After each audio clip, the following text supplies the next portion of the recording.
Hello, everybody. Welcome. Welcome back. This is live Q&A. This is the global community for adult survivors of all types of complex trauma. If you're living with CPTSD symptoms for any number of reasons, whether you're an adult survivor of child abuse, adult survivor of incest, trafficking, any type of interpersonal relational trauma, then this is the place for you. This is where we all show up every single week for about 4 years now. I'm getting a message. I tried to turn off those pop-ups so that I wouldn't get distracted, so I could be here fully present with you guys. Oops, I'm missing something here. Hold on. 1 second. I have all your questions from last week. Can you hear me okay? Oh boy, let me just make sure that the audio is working okay. 1 moment. You never know, right? I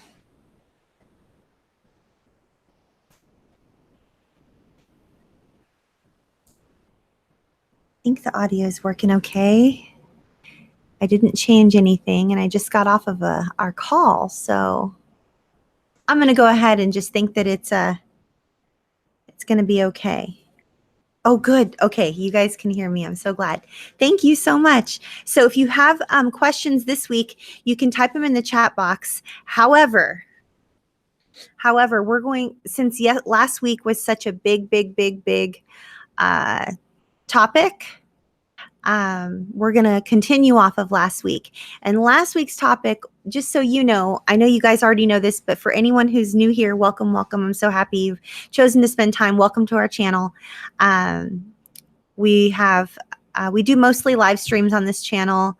I will be putting out like shorter content and stuff on the topic of, trauma-informed care, trauma-informed self-care, trauma recovery.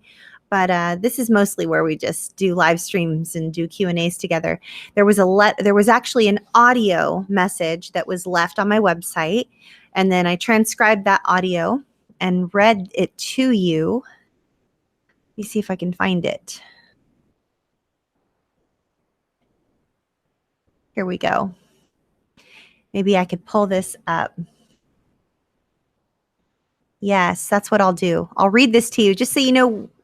I'm going to answer all of your questions, but the questions all came from this particular message that came in, and it sparked all of your questions. So that's what I'm going to do really quick. I'm just going to share it with you guys so everyone knows that when you send in questions, we do our very best to answer those questions. So let me just share this with you. Hopefully you can see that. I will read it to you. So it says, "Hey, Athena, I wanted to ask a question since I'm really new to all of this. How do I know if someone is safe as far as just sharing a part of my life with them? I have a lot of friends, but almost nobody knows me. And in my mind, I either want to share nothing or I want to share everything. And I pretty much lean toward nothing. But I'm just so lonely and I'm tired of being lonely. I feel trapped and it's a really desperate feeling. I'm just wondering how I know, how do I bring it up? I don't understand friendships, to be honest. I've been incredibly hurt by someone that I thought was somebody else. So I guess I just want to know, how do I share my life with anybody without driving them away?" And the person who shared that, we're calling her D. So D, you're not alone. In fact, you've sparked a very important conversation. And I have a ton of questions from last week. And I'm going to start with the questions from last week. Can you all still hear me if I sit way back like this? I'm hoping so, because I just want to be comfy. How's that sound? Okay. So first of all, that was a really vulnerable, incredible message that was sent in. And I've received a version of that message from this community probably at least once every other week or so. I feel like I have like an eyelash in my eye or something. Sorry. Um, Probably about every other week or so on average for the past 4 years. So, D, you're not alone. And I have a ton of questions. I have one from I Still Found Hope, Holistic Recovery, Sabra, Nexus, John Harvey, Guayanas, JD, Ashton, Heroes Don't Wear Capes, Declan, Rhonda, and a couple people sent in a couple questions. So I'm gonna do the very best I can to get to all of these. Okay. First and foremost, if you are not welcomed into a free support group, please email Lisa at cptsdfoundation.org. Lisa at cptsdfoundation.org, and she will ask you a few questions and get you plugged into a complimentary safe group where you can be around other survivors who have been through similar things that you've been through, so that you can begin to heal at an exponential rate. And goodness, I hope that whatever is going on with my eye does not last the whole time that we're recording, because it is not very comfortable. My goodness. So please email Lisa at cptsdfoundation.org if you want to be in a free group and you're not in one yet, or if you're in the middle of your vetting process, perhaps follow up and answer some of the questions that she has sent you, because she can't welcome you into the groups until all the questions are answered. And every single person that does vetting has been vetted personally by me. And so that means that every person that gets into all the groups they've either been vetted by me or someone who has been vetted by me. And so they are safe groups. There are no predators in these groups. There are hundreds and hundreds and hundreds of you, all healing together in safety. A couple of the groups have hundreds and hundreds, several hundred people. A couple of the groups have a couple dozen. One of the groups has about, I want to say like 50, 60 maybe people. But they're all healing. They're all very therapeutic and cathartic, and it's a safe place to just practice new life skills in a place where you won't ever be shamed, and you're always understood, and you're never minimized or invalidated. So, and then I just came straight here from our daily calls. Matt and I are both leading. It's actually CPTSD Foundation is providing daily calls. And right now, Matt and I are leading the calls, but we have other people that are coming in to lead the calls as well, other helping professionals and industry experts. And it's just been the first week of the calls. Like, this is the 6th one, I think. But it's every day, 365 days a year. So if you're interested in that, please go to cptsdfoundation.org, and there's a button somewhere that says Daily Recovery Support. Daily Recovery Support. And eventually, dailyrecoverysupport.com will point to that. It'll point to that page so that I could just say, go to dailyrecoverysupport.com. And that, because I already purchased that domain, I just don't have it pointing there yet. So we would love to have you. If you're interested in that, please, please, please let us know. And then I think there are some of you that I haven't emailed yet to welcome you in. It's $20 a month if you join during the month of May. And if you wait until June, it's $50 a month. So we would love to get you in, like, so that you're at $20 forever, because then it's going to go up to 50. And then I don't know how much it's going to go up to after that, depending on, and we'll probably starting off with, just a dozen people. And then it's going to be, it's 12. And then it's going to be, 52, 82, 100, 112, 1,000. Like it's going to grow just like the YouTube channel grew. I know it.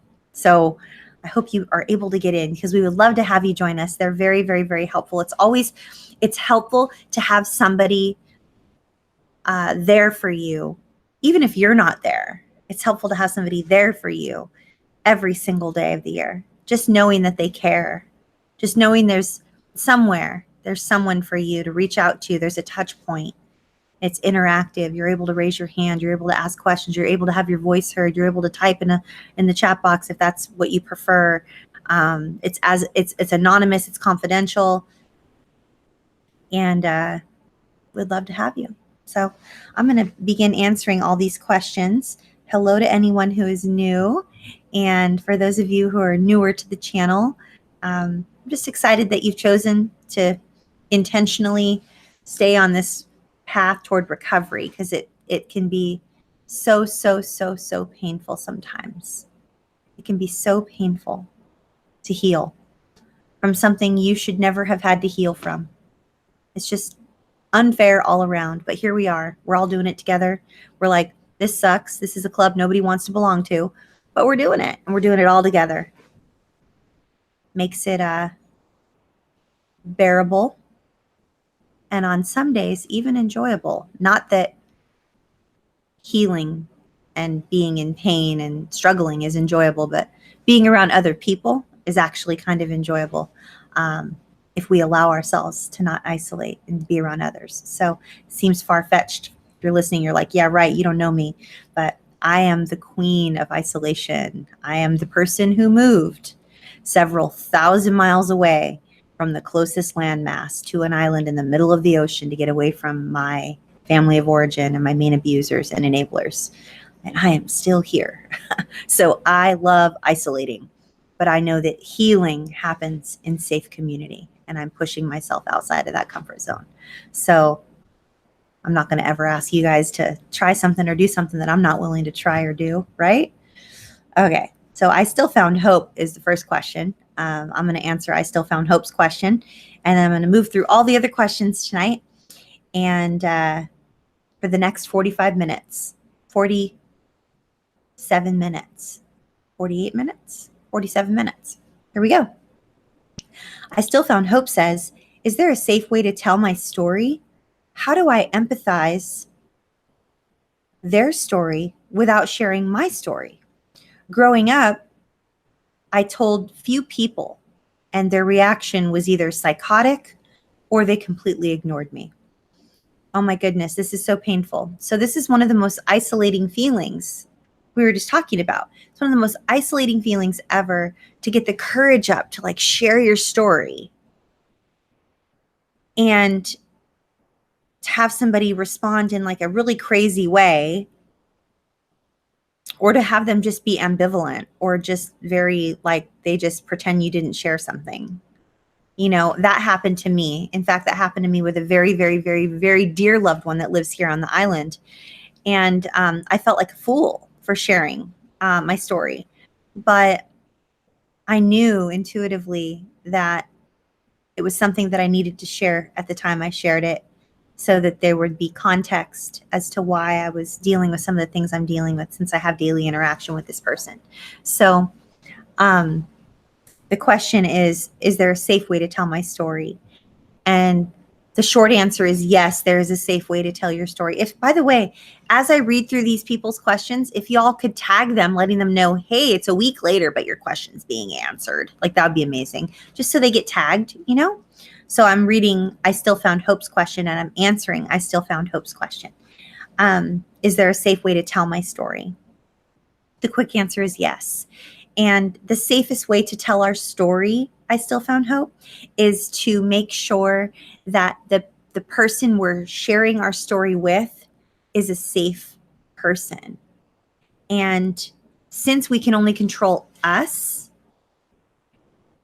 we need to heal in our own way, to the best of our ability, in a way that helps us to be in touch with our intuition, so that we can intuit if the person that we're wanting to share with is a safe person.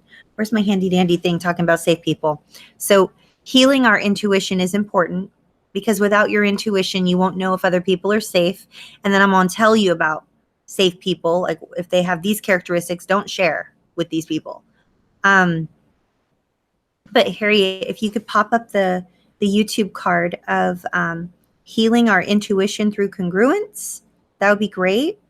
And then also pop up the video, the link, the YouTube card for the video, when your abuse is denied, because that can be really painful. It's similar to being ignored. when your abuse is denied. It might be called when your family denies your abuse. I can't remember now, but it has the word denied in it. And then so making sure that people you're telling deserve, remember what I've been telling you guys on this particular series. Not everyone deserves to hear our story. Not everyone deserves to hear our story. And I know that sounds incredibly self-congratulatory or sort of like grandiose of me to even say that. But what I mean is our well-being is important, and we risk our mental and emotional well-being by sharing our story with people who don't deserve to hear our story, you know?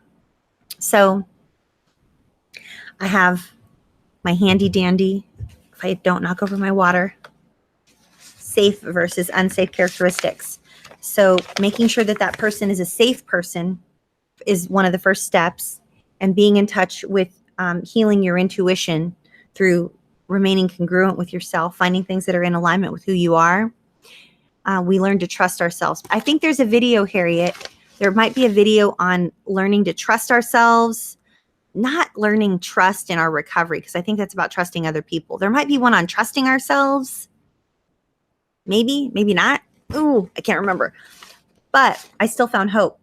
Please find people who are spiritual rather than religious, and they're respectful of others, especially your spiritual beliefs. Find people that admit their weaknesses and faults rather than pretending that they have it all together. Find people who are open to feedback rather than being defensive. People who are humble rather than being very self-righteous. People who are open to changing their behavior if they are abusive or offensive rather than just making excuses or like pretending to apologize type of a thing. Make sure you're only sharing your story with people who actually deal with their problems rather than avoid working on their problems. Because we all know some people who avoid working on their problems, right? And we all know some people who are like, wow, like they're really dealing with their stuff. They're really like focused on actually healing. Like, good for them, go them. But like, we all know those people that don't. So don't share it with those people. Only share your story with people who are trustworthy and they've earned your trust over time. Never people that are like, you should just trust me, like demand your trust. You know, those are not people. Those are not safe people. Don't share your story with people like that. Only share your story with people who are open to admitting their faults rather than believing that they are perfect, because no one's perfect. No one. Not me, not you, no one. Like, I will let you down. If you are here with me long enough, there's going to be a time that I will disappoint you and let you down, because I will mess up. I mess up every day. So no one's perfect. Don't share your story with people who pretend to be perfect. Like, seriously, that's just one of the hugest red flags ever. Definitely only share your story with people who take responsibility for their actions rather than blaming others. People who blame others for everything. It's the weather, it's my mom, it's my dad, it's the dog, it's my wife, it's my husband, it's whoever, like it's the government, like, you know, those are people that they're not taking responsibility for anything. Those are not safe people. Don't share your story with people if they are dishonest people. Like, as a general rule, they tend to be dishonest. Not like they told a white lie like 3 months ago about something because they felt bad about something. But like, if as a general rule, they're like a dishonest person, don't share your story with those types of people. Just don't. Because you will end up hurting. You'll end up feeling like, gosh, I should have known. And you'll end up like shaming yourself over it. You know what I mean? So, and then definitely only share your story with people who are always seeking to be the best versions of themselves, rather than people who are just like stagnant, like they're just not ever growing. They don't ever need to learn anything new. They're kind of just like do, you know, they don't really care about like becoming the best version of themselves. That's not really a safe characteristic. So there's my handy dandy. I use it every week. It's like, do you know that I have kept this nearby, close to my person, since I moved here, which was in 2006? This is the first like class I ever took when I moved here. It was the first group counseling thing that I was ever, a part of. Support group. First support group ever. 2006. This piece of paper has lived a long time, and I've scribbled all over it, but it's still helping me and helping all of you, thousands of people. This piece of paper has helped thousands of people potentially, So, okay. Let's see. Holistic Recovery says, I still find it hard to feel worthy of having friends. What is the best way to work through this? I think this is why I've had so many narcissists in my life. So I felt this way for quite some time as well. And this is something that's a common thread in the survivor community. They feel that they don't deserve good things. And it's not only friendships. It's good things. They're convinced on some sort of a subconscious, conscious, whatever type of level that they don't deserve to make good money at work, or they don't deserve to get like the newest vegetables that are at the grocery store. They only take the older ones. They won't ever like look towards the back and like try to find like a good one. Or they are, convinced that they don't even deserve like a good parking spot, and they'll just settle for the one far away. Or like it's every level of our lives, right? We don't deserve good things, not just not deserving friends, but the part about not deserving friends. So the thing that has helped me the most with this, and that's helped a lot of people, is knowing that you're doing your best every day to be a good friend. So if you're a good friend, like, to have a friend, you need to be a friend. Have you heard that saying? I had never heard that before, or maybe I had, but I had forgotten about it until I met my husband. And my husband, I remember he would talk a lot about, to have a good friend, you need to be a good friend. And I forget why it was that he was even sharing that with me. We were just dating at the time. It was probably about 8 years ago, 9 years ago. I don't know, probably about 8 years ago. And, it's a really interesting perspective. So if you're doing all you can to be a good friend to others, it absolutely helps you on a subconscious level. And remember, our subconscious wins 100 times out of 100. It will help you believe that you deserve to have good friends because you are being a good friend. So let me know if that's helpful. And it definitely could lead to having toxic people in your life, because you say here, I think this is why I had so many narcissists in my life. It would definitely lead to having toxic people in your life if you didn't believe that you deserve to have good things or to have good people in your life. Excuse me, you guys. I'm just going to get a drink of water. 1 second.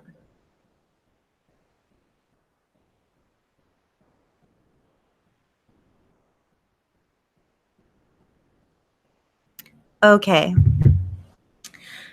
My throat's a little bit dry. Sabra says, what do you do to help calm the need to overshare when part of your story needs to be told because it hasn't been told before? Speaking that truth would be healing, but in this specific situation, it is oversharing. So, Sabra, I think the most helpful piece of advice of this whole video will come out of my mouth right now. Probably the most helpful piece of advice you'll find on the entire internet, this channel, and everyone's channel combined. And that is, trust your gut. Trust yourself. You will learn to trust yourself over time. If it feels safe to share your story, share as much of it that feels safe. Gauge your audience, consider your audience, and eventually you will not overshare. But just tell yourself on a regular basis, I have the ability to create safety in my life. I have the ability to gauge what people are safe and what people are not. I'm doing all I can to heal so that my intuition will automatically warn me. It'll be an automatic warning system And I do agree that sometimes sharing our entire story may not be appropriate. Again, does this person deserve to know me? You know?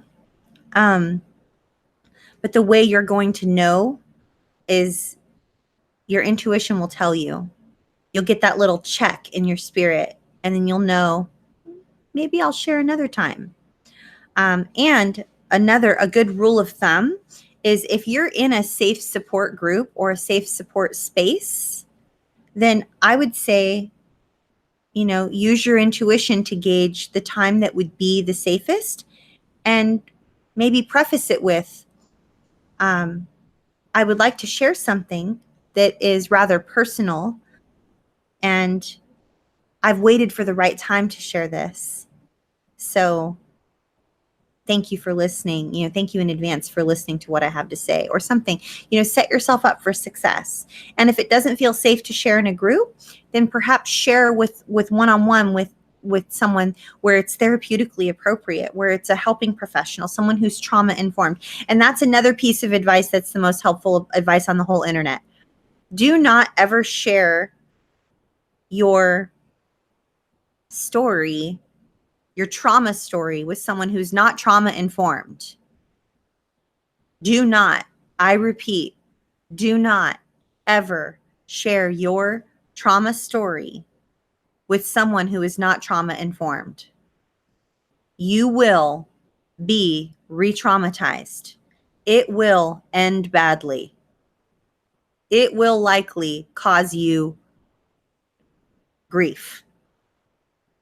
I can't emphasize this strongly enough. I have learned this the hard way. I've made all the mistakes with all the people. So you all get to learn from my mistakes that I've made with all the people. So I hope that was helpful. Can someone please tag Holistic Recovery and Sabra and let them know that I'm finally answering their question a week later? Nexus says, I struggle so much to trust and don't realize that I should not divulge too much with friends or people, as they don't take it too well. How do you know whom is safe? I'm going to refer to all of the characteristics that I mentioned earlier when I answered I Still Found Hope's question, and I'll blend it with the answer I just gave Sabra, which is letting your intuition tell you if it's an appropriate time. Trust your gut. Trust your gut. Is this the right time? And then set yourself up for success.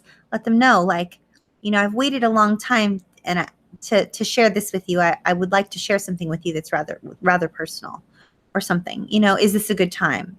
You can, and I've done that, even with my own husband. I've said, I have something that I really want to share with you. Is this a good time? Because I will need your full attention, and I will need you to respond appropriately. If you blow me off, or you ignore what I have to say, or you rush on to some task like making dinner or cleaning something or organizing something, I'm going to feel very dismissed. And so I need to share something with you. I need to know when is the best time to do that, where I'll have your full attention, because I deserve it. And I don't want to feel minimized or invalidated or dismissed, because those are very triggering feelings for me, and I deserve to be heard. I realize that what I just said feels very scary, but I promise you, as you are around safer people who are trauma informed, that type of sentence, that type of conversation will feel less scary. I promise you. I promise you. I pinky promise you that you will begin developing relationships with safer people, and it will feel safer over time. So I hope that was helpful. Nexus. John Harvey says, I have been alone for so long that I don't feel lonely. How do you get yourself to want to be around people? This is so good, John Harvey. This is such a great question, because a lot of people deal with this, especially survivors. A lot of survivors get to the point where they've isolated for so long, or they are living with agoraphobic tendencies, they don't leave the house, they have come to a place in their lives where they really do believe that if they leave the house, it's going to create trauma for them. It's going to create pain for them. It's going to be something that is very disturbing for them. And the best advice I can give you, John Harvey, is your intuition will tell you when it's time to venture out a little bit. And remember what I was saying to holistic recovery? I was saying, to have a friend, you need to be a friend. So if you are struggling to want to be around people, the only answer to that dilemma is that you are not likely around the right kind of people. And the reason I say that, please know that I'm not being critical or judgmental of you, John Harvey. Can someone tag John Harvey, please, and let him know I'm answering his question? The reason I say that is I am willing to bet $1 or even like $1 I don't have, that if I were to ask many of you if you wanted to be around your family of origin or people who have been abusive and dismissive, you would easily go, no, and no. And I just don't want to. No, thank you. But if I were in the next sentence to say something along the lines of, oh my gosh, I'm going to be traveling on the mainland. My husband and I are going to be renting an RV.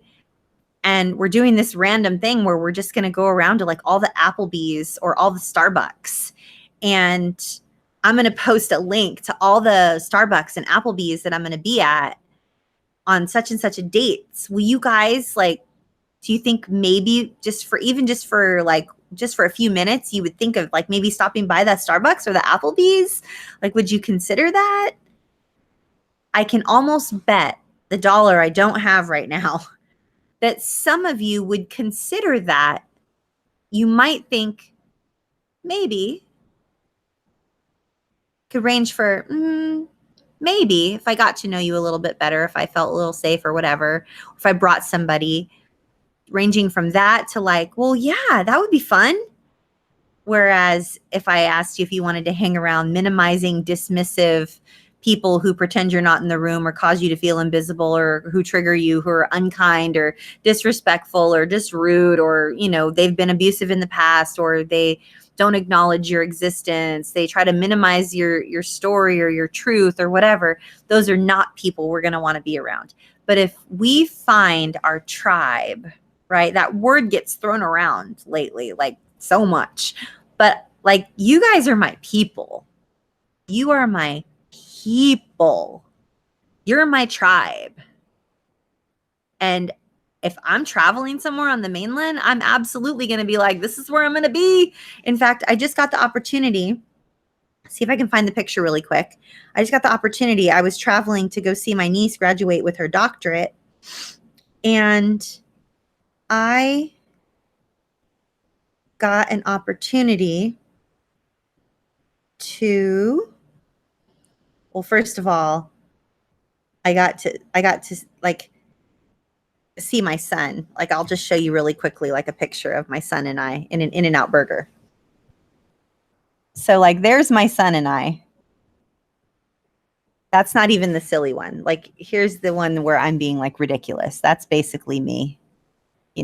That's me acting like me, right? Just such a dork. Hello. But that's not what I wanted to show you. That was me in an In-N-Out burger. And then here's my beautiful daughter-in-law. This is my son's wife with my husband.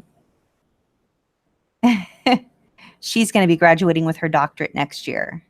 She's getting a doctorate in veterinary medicine. But I was able to meet up with Lisa at CPTSDfoundation.org, who is the person that you are going to email if you want to get into one of our free groups, our free safe groups.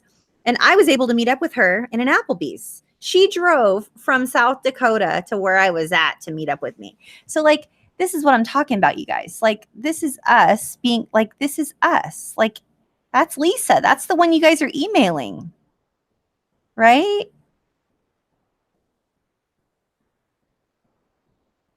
Imagine if we could all just hang out. And then, like, prior to that, like, where is it?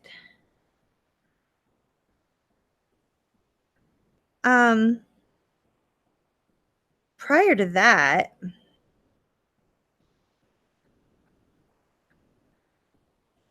this is me acting like a total dork with Richard Grannon.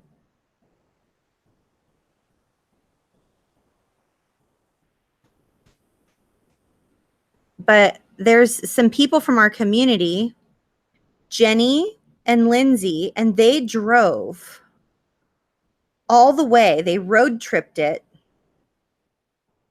to come meet up with me in San Antonio, Texas,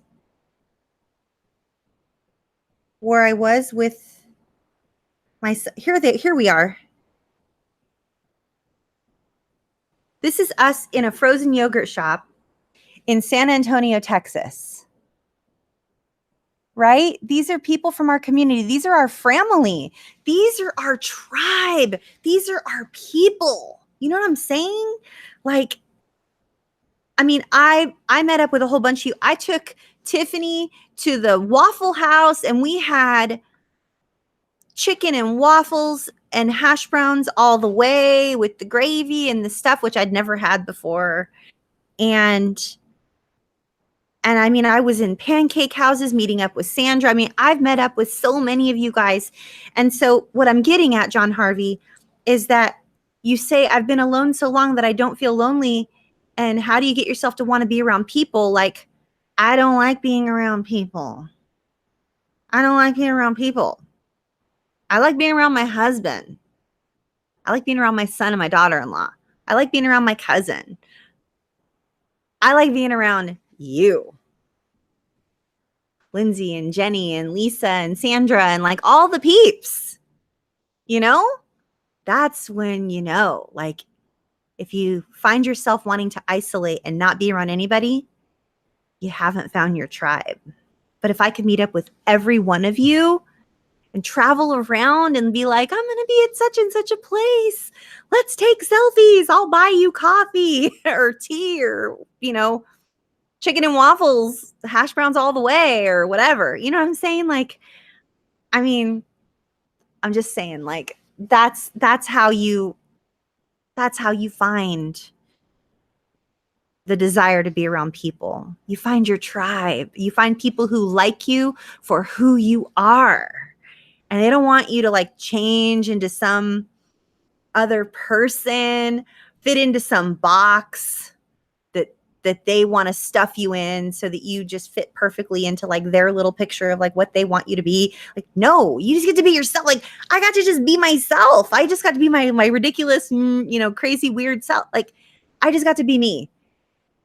I spent my whole life with people telling me that I was ridiculous and I was annoying and I talked too much. I talked too loud. And my mom used to tell me that, you know, I'm so sick of your dribble. I'm like, what's dribble? Like, what was she? But she was talking drivel, like drivel. I wasn't like, I would think I was like 30 something until I finally knew what she was talking about. Drivel, drivel. I think it means like, you're just talking about basically about nothing important, which is not true because I was sneaking telephone calls to my friends that I was trying to be friends with or whatever. And we were trying to solve all the world's problems. And I was very young and I was probably just trying to survive. You know what I'm saying? It wasn't drivel. It was important. So when you find your tribe, that's when you know, when like you all could act however you were going to act. All of you, Matt, Poppy, Lisa, Rhonda, I Still Found Hope, Heroes Don't Wear Capes, Hunter, John Harvey, all of you, Charlie, Brandy, Connie, everybody, Shy Sharon, Field Mouse, all of you guys could all just act however you were going to act. And unless you were being disrespectful or unkind to another living soul,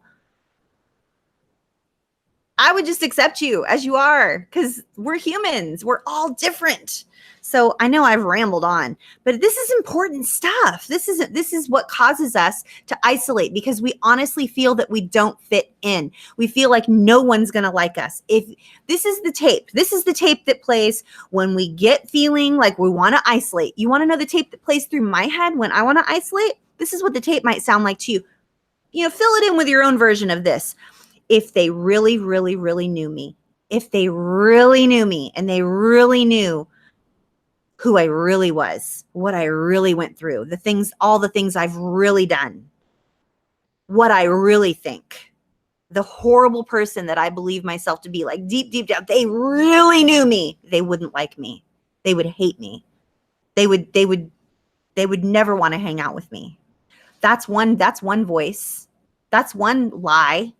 Because guess what? You guys really do know me. Some of you here, like, you all know me like better than most of my family of origin, actually, because I spent my time just trying to survive, and I was never really myself. Like, I was always just trying to fit into their little box or whatever. So I hope that makes help. I hope that makes sense. I hope that helps.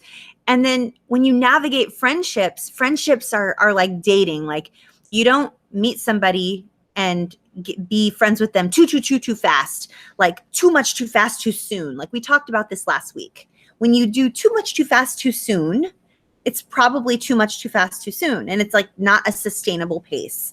Like when you have these like whirlwind romances and whatever, and rarely does that do like the whole like last forever, like till death do us part thing, and have it like work out well.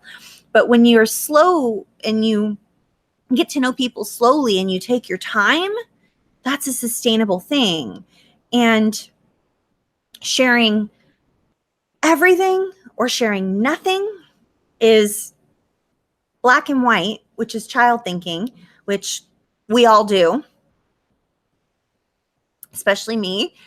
And I need to check my reasoning. When I find myself in a place where I'm in an all or nothing place, a black or white place, then I have to pause, and I have to challenge my logic. I have to challenge my logic if I'm in black and white thinking, because I know there's something like younger going on with me right now, because I know younger parts, like they're like all or nothing, or the world is going to end, or everyone's going to live happily ever after. Like, it's not like, rarely does true lasting change and true lasting relation, all that happens in the scary middle. All that happens right in the middle, where there's moderation, where there's a healthy level of sharing, a healthy level of respect, a healthy level of patience.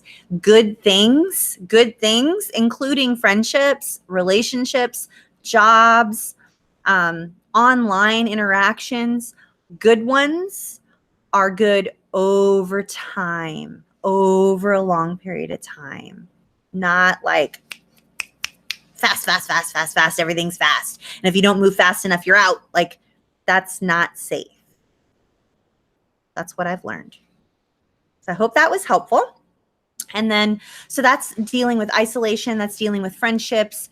And then the oversharing part, again, like that's going to be, we have to trust our gut. We have to heal our intuition through congruence, through remaining congruent with ourselves, finding out what we're about, what we like, what we dislike, what we care about, what we don't care about, what we are about, who we can be ourselves around, like our real selves, like our goofy, weird selves, like the ones I just showed you of just me being ridiculous. Or like there's one in here of my husband wearing a t-shirt on his head. It looks like a turban. And I'm like wearing this beanie, and it was like 40 degrees out and we were freezing, but I'm like, let's take a selfie, which I'll show you. Like, maybe I'll show you before the end of this video, but I don't want to just make it all about me. Like, I'm telling you guys, like, seriously, you'll know. You just have to trust yourself. We have to learn to trust ourselves. And learning to trust ourselves doesn't happen overnight. It happens over time as we make choices that are in alignment with who we are and what we believe. And the only one that can tell you who you are and what you believe is you. And the only way for you to learn who you are and what you believe is by showing up as you, the highest and best version of you, day after day after day after day after day after day over a long period of time. Richard Grannon always says, rep it out, rep it out. Like, you just got to rep, like, it's the repetition. It's the daily repetition of healthy habits that helps us heal. It doesn't ever happen overnight, especially when we're dealing with grief work. And grief work is always the answer to healing CPTSD. Always. We have so much to grieve. We have so much that we wish was different. And it takes time and it's painful. So I'm going to move on to the next question, but I hope that that's been helpful. That was kind of a rant and a half. Oh my goodness. If any of you want to tell me that I'm annoying, it's okay. Like, I get it. Guyana says, my question is something that I heard today about sharing from a podcast, starting to share via blogs, vlog, or typing into a book, that this has helped others. How can I do it? Guyana, this is a great question. So one of the great things that we can do, and that is very cathartic, very therapeutic for us, is sharing. And there are a couple of apps that you can get for free on your phone, where you can type it. There's like a notes app on almost every phone, or you can look in the Google Play Store or in the Apple Store for notes. And there's one Scrivener, but I think Scrivener costs money. There's Evernote. I think Evernote might cost money, but there are free ones, free versions of that. And you can just type in, if you have an iPhone, this is the app I use. It's called, here. It's just Notes, the yellow notepad. It's white lines with a yellow on top, and it just says Notes. That's the one I use. I have so many notes in there. And then to record yourself audibly, like sometimes I talk to myself. Shocker. Okay, so I know you're surprised. So one of the ones I use is called Quick Voice Pro. The red one there, Quick Voice Pro. And I talk to myself and I leave myself audio notes, and it helps me get out my thoughts, especially if I'm walking or I'm driving and I just I think of something, I'm so inspired. Or I will use this app called Voxer, which you can Vox back and forth with people. It has a little smiley face with a little phone. You can message with people there. Sometimes I'll Vox, like I'll Vox Matt, or I'll Vox Lisa, or I'll Vox one of our other team members, Shirley, or sometimes Heather Tuba, or, I'll send a Vox. And then if you want to, sharing on vlogs, to answer your question, Guyana, a vlog is just a video blog. So what I do is I get my camera app right there, that one, the camera, and I just open it and I press the little thing, the little arrows that turn it around. And like right now, I see myself, right? So like y'all can see yourself, which you can't see yourself, but if you could see yourself, like you see my light, you see my ring light up there that's like helping me you see the phone. So yeah, and you just record, and then what you can do from there is you would upload that on to YouTube via the app right there, the YouTube app that has like the little red thing that says I have all these notifications. So, and there are all kinds of filters and ways, and then you use, there's keywords that you would tag your videos with, and then people will find them to help to share your story, and then people will like, or you open yourself up, just so you know, like you open yourself up to criticism from other people, when you do that, and it can be kind of scary. There's also, where's my iTunes app? Like here, the purple one there, it says podcasts. So if you do those voice notes, you can go on Fiverr, Fiverr.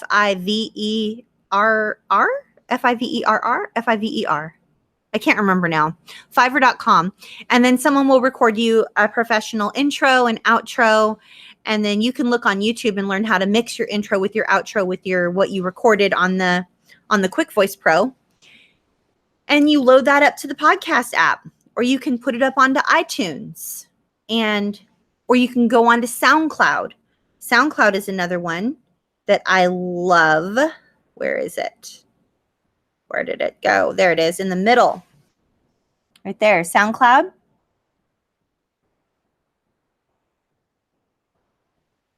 So you would upload it to there, and it will, like when you do, it will show you. Oh, it's telling me I need to sign in. Darn it. Oh, well. But that's a way to get yourself feeling like you can share a little bit of yourself with other people. It's very cathartic. Or you could just do the old fashioned, like handwriting with your journal, like handwriting in a composition book, which I've talked about recently. But, you know, I do want you guys to know that it is very healing to get our story out there. It's very, very, very healing. It's a great way to move farther along in our recovery journey. We will be re-traumatized occasionally by people who just don't need to know us. They don't appreciate our story. They don't understand us. Maybe they're just not the right people. We need to check in with our intuition, right? We need to make sure that they're a safe person. So Ashton says, how do I express to a friend that they are overstepping boundaries as it comes to wanting more and more out of our friendship? This is a great question. So sometimes our friends do want more and more and more out of us. And unless we have an internal yes that matches our external yes, which we tell someone else, like if one of you were to ask me if I could call you, and I would know my schedule automatically, like my schedule is pretty much like I work 8 to 12-hour days every single day, like 7 days a week. That's what I do right now because the season I am in with my business and with bringing all of this stuff out into the world. I'm just in a really heavy workflow season. And so I would have an internal no, even though I would want to say yes to you. So what I would say, and I'm not answering your question directly, but I'm going to, Ashton, what I would end up saying to someone is, you know what? That sounds amazing. And while I would love to say yes to you and love to call you, I can't say yes right now. I'm overcommitted right now, and I'm really sorry. But perhaps in the future, maybe I could give you a call. I had once had someone ask me, are you in a place in your life where you have room for new friendships? And I had to really sit back and go, wow, that's an interesting question that they would ask me if I had room for new friendships. And I had to really ask myself, like, am I? And the answer I gave this person shocked me myself. I said, you know what? I'm glad you asked. I would say that I'm in a place in my life right now where I would love to develop a friendship with you. Maybe we could meet up once a month for coffee, but anything beyond like once a month meeting up for coffee or once a month go to the movies or you know, the occasional text message or, you know, if I see you at church on Sunday or, you know, see you at the market. Other than that, like right now, the season of my life that I'm in, I don't really have more to give than that. So I'm glad you asked. So the way that I would express to a friend that they are overstepping their boundaries with me, expecting too much from me, I would probably have a similar conversation with them. I would probably say, I noticed that occasionally lately you've been sort of indicating or sort of hinting that you like need more from me in our friendship. I I really like you and I like being friends with you. And while I would like to say yes and sort of, you know, meet all of the, you know, expectations that you might have, I'm just not in a season of my life right now where I'm able to do that. I realize that that might damage our friendship and hurt your feelings. I hope that you receive it in the manner in which it was intended. And that is just coming from a place of honesty. And I value you as a human being. I just don't have any more to give right now. I realize that probably feels extremely uncomfortable in your body right now, Ashton. It's a great question, but I hope it was helpful. I hope it was helpful for me to like role play it out for you like that. Oops, I didn't mean to touch that. JD says, I'm often told by other people that I'm oversharing, but I don't feel that way. They often look at me uncomfortable and say, you shouldn't tell people that. But if it's my story to share, why? So this is going to come down to you knowing what you want to share with other people. It is never our job to manage other people's emotions. If our truth makes other people uncomfortable and they say, you shouldn't tell people that, well, they're shoulding all over you. And remember, when you have one finger, when this person telling you this has one finger pointed out at you, there's three pointing right back at them. Okay? So they shouldn't be shooting you all over the place. I got some like going on over here because like seriously, they're out of line saying that to you. On the other hand, if I want to poke holes in this and I want to try to like take their side, then I would say, hey, JD, maybe check in with yourself. Do these people deserve to know me? Is this the best place for me to share my truth? Is this the audience of people that actually deserve to hear my truth? Is it going to be therapeutically appropriate and helpful for me in my healing journey to share right now? And if the answer is no, don't share and come here and share with us. But in all seriousness, like if you're in a group, you know, of people where that's what they do is share, you'll never get this kind of shooting all over the place that they're doing to you. So I'm feeling pretty mama bear, rawr, like the claws are coming out. Like they shouldn't be shooting you all over the place. Period. So Heroes Don't Wear Capes says, I always have to have the TV on in every room and the radio playing to avoid the silence and feeling lonely. Is this counterproductive? Should I learn to handle the feelings?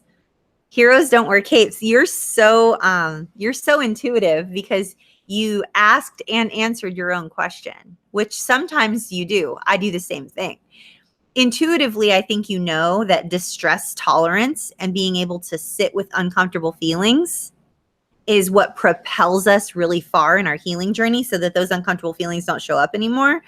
So my quick answer is it might be a good idea to be able to sit with your feelings for just a few minutes in silence a day so that you're not busying your mind 24/7, 365 with the TV and the radio on in every single room so that you're not feeling alone. It might be good to get to know yourself in the silence and in the quiet and learn. You might find someone that you really like. You might find the person that we all see. We all see you and we see you. Heroes Don't Wear Capes. We see you differently than you see yourself. We've gotten to know you and we like you.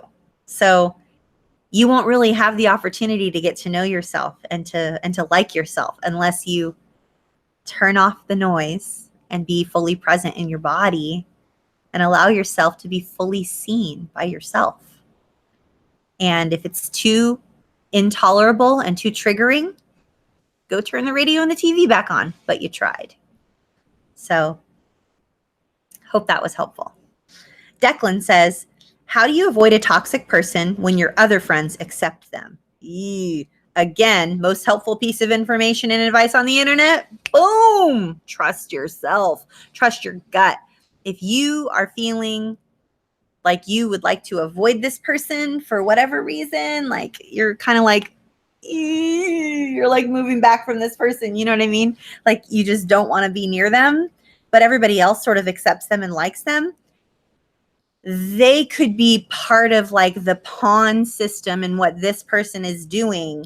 And the reason you're not feeling the vibe from that person and everybody else seems to be on board is perhaps you are in a different place in your life and the person that you are knowing that's toxic might have them all sort of hooked. It might be the narky hook, the narcissistic hook, right? Or just the toxic person hook. You know, they sort of sell a bill of goods to some people sometimes and get them to sort of like act however they want them to act, or you know, they sort of play along for whatever reason because it serves them. You know, maybe the person that's a toxic person is the person that will like, you know, pick up the tab when you all go out to lunch, or they're the person that, you know, drives the carpool, or they're the person that hosts Thanksgiving, and everybody else just sort of plays along because that other person is the one who pays the tab or drives the carpool or hosts Thanksgiving, and they don't want to have to do it themselves. So some people are heavily vested in playing along with toxic people's games because they don't see that it's soul destroying. Maybe it's not destroying their soul, but if it's destroying your soul matters. So stand firm, Declan, and do what you need to do to avoid that toxic person. You could even use the script that I gave Ashton earlier, which is, you know what? That is a lovely invitation. Thank you so much for inviting me to attend that event with you. While I would love to say yes, it sounds really lovely, I can't say yes at this time because I'm overcommitted right now. So maybe that might work. Maybe that would be like what is the word? Diplomatic way. Maybe that would be like a diplomatic way to like avoid the toxic people. I don't know.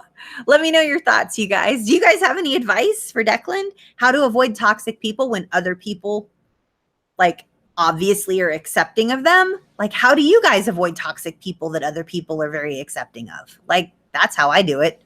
Or I just don't show up. Or I move to an island in the middle of the ocean, farther away from any other landmass in the world. And I avoid all people because I can. That's what I do. Okay, so we're about wrapping it up here. I don't think we have any moderators left. I think it's just going to be you and I just for a few minutes. And special thank you to Poppy for posting all of the crisis care information every single week. Poppy, you're amazing. We love you.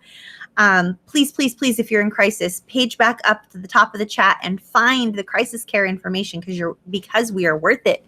You deserve to heal. Rhonda says, how do you walk away safely once an unsafe person is discovered? Rhonda, there is no right answer to this. The only thing I can say is very, very, very, very carefully. I don't know the situation. I don't have enough information. Case in point or example, if you're talking about a man or a woman that is in a domestic violence situation, there's a man and his wife, pulls a knife or has a weapon and threatens him.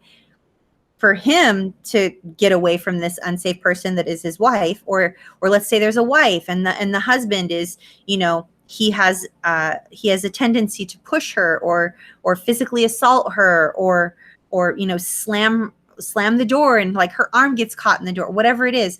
That type of situation is totally different for them to walk safely away than a different person where it's like the scenario that I just described with Declan, which is like you're out to lunch with all these people. There's the toxic person is the one who picks up the bill or drives the carpool or hosts Thanksgiving. And how do you get safely away from that? Well, there's a diplomatic way to get out of that. So I don't have enough information where I could give an appropriate answer. So I'm going to leave it at that. And then the second question that Rhonda has is, how do you stay wanting to get to know others after encountering an unsafe person? There's only one answer. And the one answer, Rhonda, is healing our intuition through congruence, which will be on a YouTube card as soon as Harriet pops it up, or it's on the YouTube channel. You can type in YouTube, healing our intuition through congruence. And I think it's the first video that pops up, or you might even be able to like type in intuition congruence or something. You do small things that build up your confidence in yourself, that you know how to create safety in your life. And then subconsciously, your brain and your body know that you have the ability to create safety in your life. And then you will automatically want to get to know other people. Kind of like this scenario that I explained with, me meeting up with people in pancake houses and waffle houses and Starbucks and Applebee's and all that kind of thing. You know what I mean? In-N-Out Burger. JD says, I seem to have a bad habit of oversharing with authorities. This annoys the heck out of them. Haha. I know how to calm that PTSD trigger, but I can't deal with the embarrassment after. Suggestions? JD, I think what you're describing is like the no filter, right? You can sort of like overshare in like a no filter sort of way. But then afterwards you're sort of like maybe you're like, ooh, maybe I shouldn't have done that type of thing. And the only way to cure this, the only suggestion I have for this, JD, it's what Mel Robbins calls the 54321. You guys go on YouTube after this video or even right now and type in Mel Robbins 54321. And I'm telling you, it will change your life. This woman is a genius, and she has used the whole 54321 and to handle all kinds of different things: health, physical health, dietary health, mental health, all kinds of different things. How to parent your kids, how to be a better worker at work, how to be a good boss, like all of it. She's used the 54321 on everything. And once you incorporate it into your daily life, you won't even have to like think about it. It'll just be something that you automatically do. So that's the only suggestion I have, JD. Look up Mel Robbins, 54321. Rhonda says, what is the best way or a suggestion to share your story with your immediate family to help them understand the struggles you are going through currently without terrifying them? Rhonda, I would need more information on who in your family you want to share with. Because the one thing that I would say, Rhonda, is that it needs to be age appropriate. For instance, like there's a video that we did on letting our children know that we were sexually abused. Ooh, Harriet, could you pop up the video that we did? It was like 2 years ago on how to tell our children that we were sexually abused. But it's like adult children. It's not like young children. So having an age appropriate conversation is something that needs to happen. And then if that's not a concern, if you're like, okay, Athena, I get it. Obviously, I'm not going to talk to children, like cut to the chase. Like, give me some real advice. Then my advice, welcome to the voices in my head. The advice I would give you is to make sure that they're a safe person. Number one. And then when you do share your story with your immediate family to help them understand the struggles that you're going through without terrifying them, I would use I statements only. I will say that one more time. I cannot stress this enough. Use I statements only. I experienced this. I feel this way. I have been doing these things. I remember this. I experienced this. I am healing from this. I. Whatever you do, use I statements only. I'm telling you that for a reason, because it can get pretty sticky. So please, for the love of all things sacred, use I statements. Because if we're sharing our story with someone in our immediate family so that they will have some insight to like what's going on with other people, and it doesn't have anything to do with protecting young ones, that will likely not go well. But if we use I statements and we're doing it for us, like you're doing this to benefit you, not anybody else. If you're doing it to benefit anybody else, this is a moot point. Don't do it.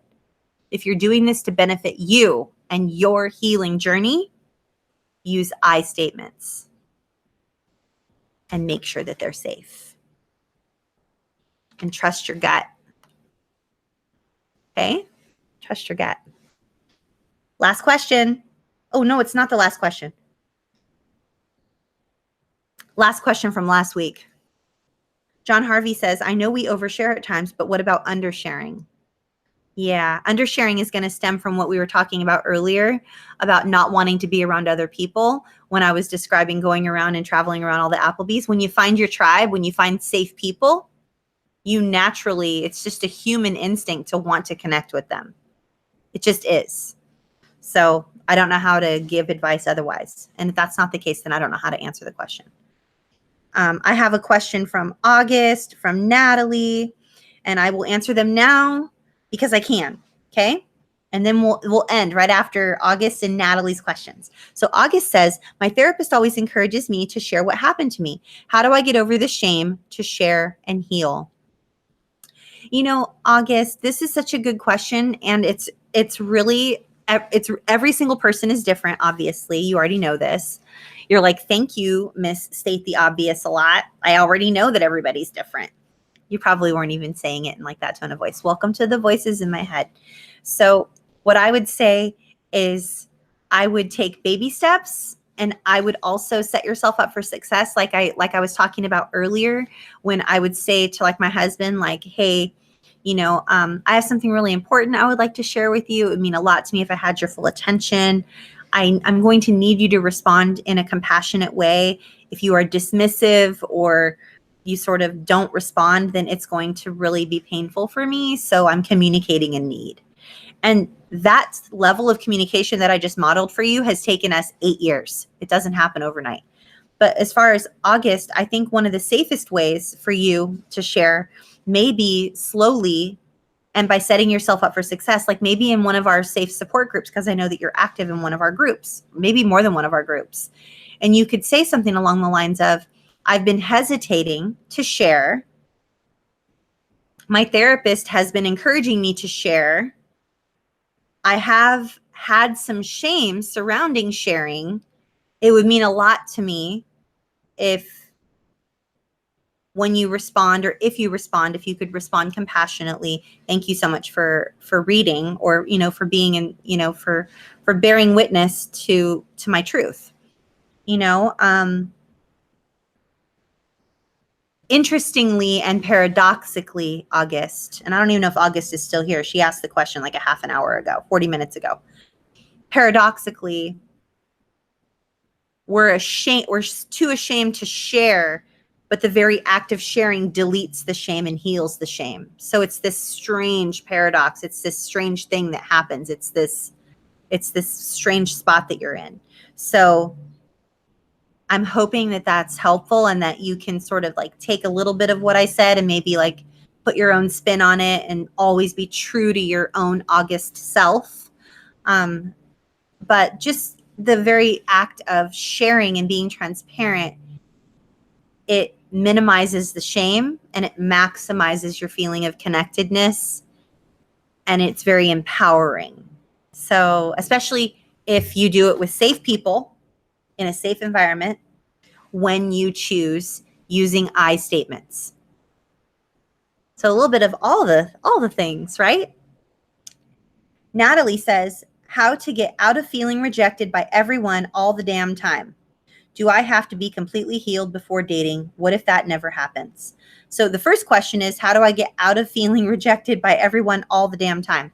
So if I was feeling this way, which I have, by the way, Natalie, I have felt like I was rejected by all the people all the damn time. And it's always important for us to be able to look at ourselves and have a sober self-assessment and go, okay, what do I know about words like all and never, or always and never, or all or nothing, or black and white? So as we talk about on this channel a lot, that means that there are likely younger parts of us that have unresolved trauma. So we're in a younger place when we're thinking this and when we're feeling this, right? And knowing that we have younger parts that have unresolved trauma, what we do is we commit to doing the hard work, and it usually involves grieving. There's a great book. I don't even know if I have that. I think I lent it to somebody. It's a purple book. It's a lavender book. And I think it's just called the Grief Recovery Handbook or Grief Recovery Workbook or something like that. I got it on Amazon for like $8.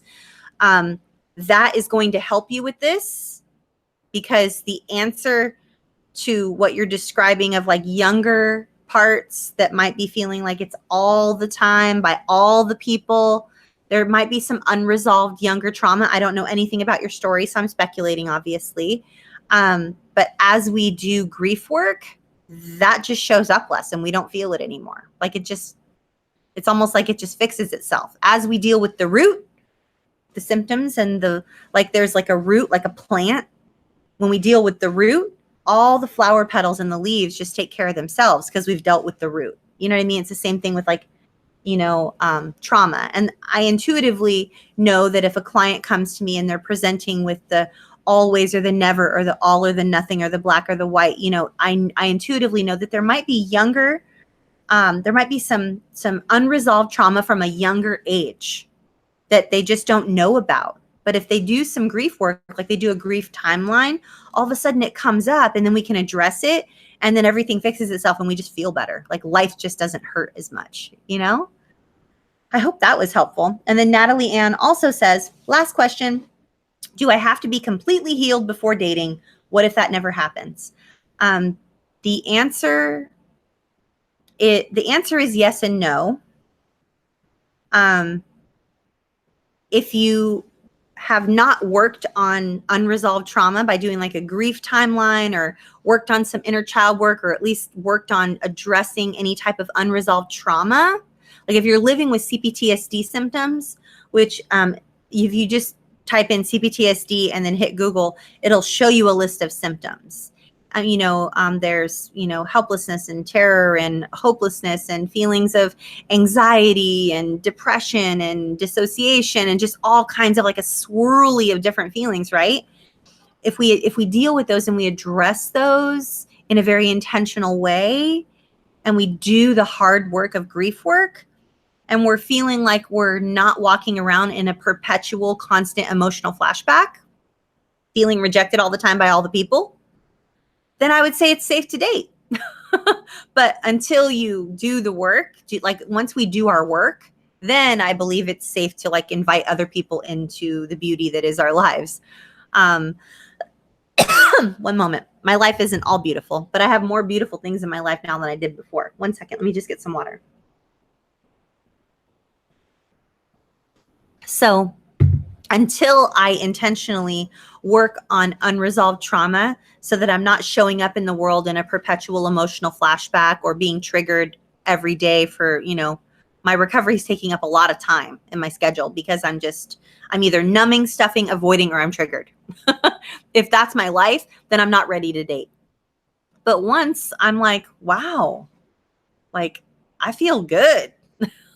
Like I feel like I'm doing really good. Wow. And it might feel really far off for right now, but that will happen as we do the work. That happens. So I hope that was helpful. That was the last question for this week. I ran a little bit over, you guys. It's 17 minutes over. Oh, I told you that I might share a picture of my husband being silly with a turban on his head. It was a t-shirt with, it looks like he's wearing a turban. We're at this cabin and I'm like, let's take a selfie. But he was trying to keep his head. He has a bald head, right? And his ears cold. He was trying to keep his head and his ears warm. So this is just me being like goofy with my husband. You know what I mean? Like he's wearing like a turban or a t-shirt that looks like a turban. So, yeah, you're just going to find people that love you for who you are, that are fine if you're just a complete dork and just act silly and goofy and weird. And until you find that, then continue doing the deep work, doing grief work and showing up here every week and watching videos and reading books and being determined to heal the old stuff. Because I promise you guys, as we practice intentional self-care, trauma-informed self-care, and we work on the grief work associated with our old trauma from childhood, we show up differently in the world. And then the world shows up differently. We just feel better in our own bodies.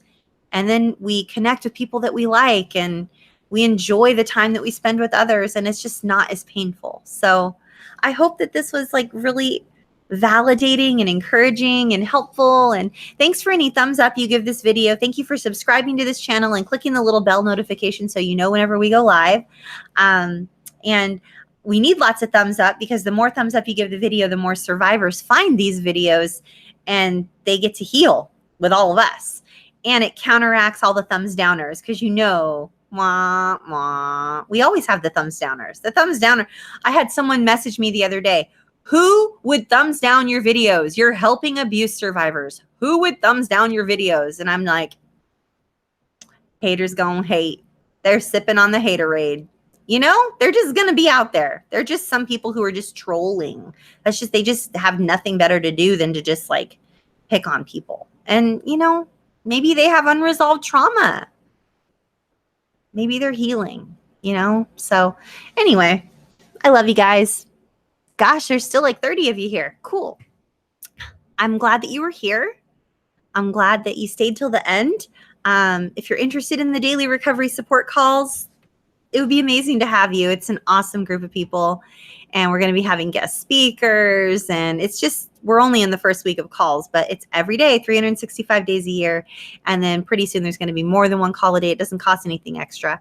Like, it's just the same price. If you join in the month of May, it's only $20 a month. If you wait until the month of June, like if you're on the fence, then it's going to go up to $50 a month, and you'll be locked in at $50 a month. But after June 1st, like, everybody's at 50. We're not going back to 20. 20 is only for the early adopters, the people who have been here with us for a long time, and they act accordingly, you know?